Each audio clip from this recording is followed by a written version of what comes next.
A big day in Washington, D.C. The Speaker of the House, Kevin McCarthy, giving a speech a couple of hours ago. Have a listen. These are allegations of abuse of power, obstruction, and corruption. And they warrant further investigation by the House of Representatives. That's why today I am directing our House committee to open a formal impeachment inquiry into President Joe Biden.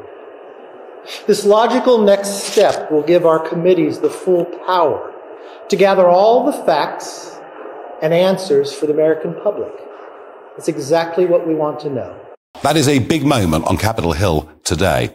And I have to say, I'm not surprised. I thought in the end, everything had to catch up with the Biden family when the Hunter Biden laptop broke in 2020 and we realized the sheer extent of the money that he'd earned from a variety of companies and regimes around the world. $20 million for somebody who's drug-addled with no real business experience at all.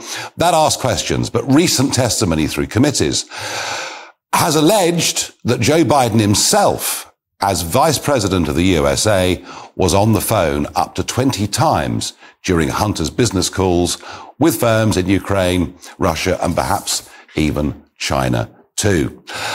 But I think something bigger is going on here. Biden's level of competence, or should I say incompetence, reached just the most embarrassing levels in Saigon 48 hours ago. In fact, he was talking such gibberish that halfway through a live press conference, his own press officer interrupted him and said, "Ladies and gentlemen, that is the end of the press conference." We talked about at the conference overall. We talked about stability. We talked about making sure that the third world, the Southern Hemisphere had access to change it, had access. It wasn't confrontational at all. He came up to me and Thank you, everybody. This ends the press conference. Thanks, everyone. Thank you. Thank you. He gives a terrible image to America abroad. No one quite knows really what American foreign policy actually is in many parts of the world, the Middle East in particular. And I'll make this prediction. Number one, that Hunter Biden does face charges from the special counsel currently investigating him.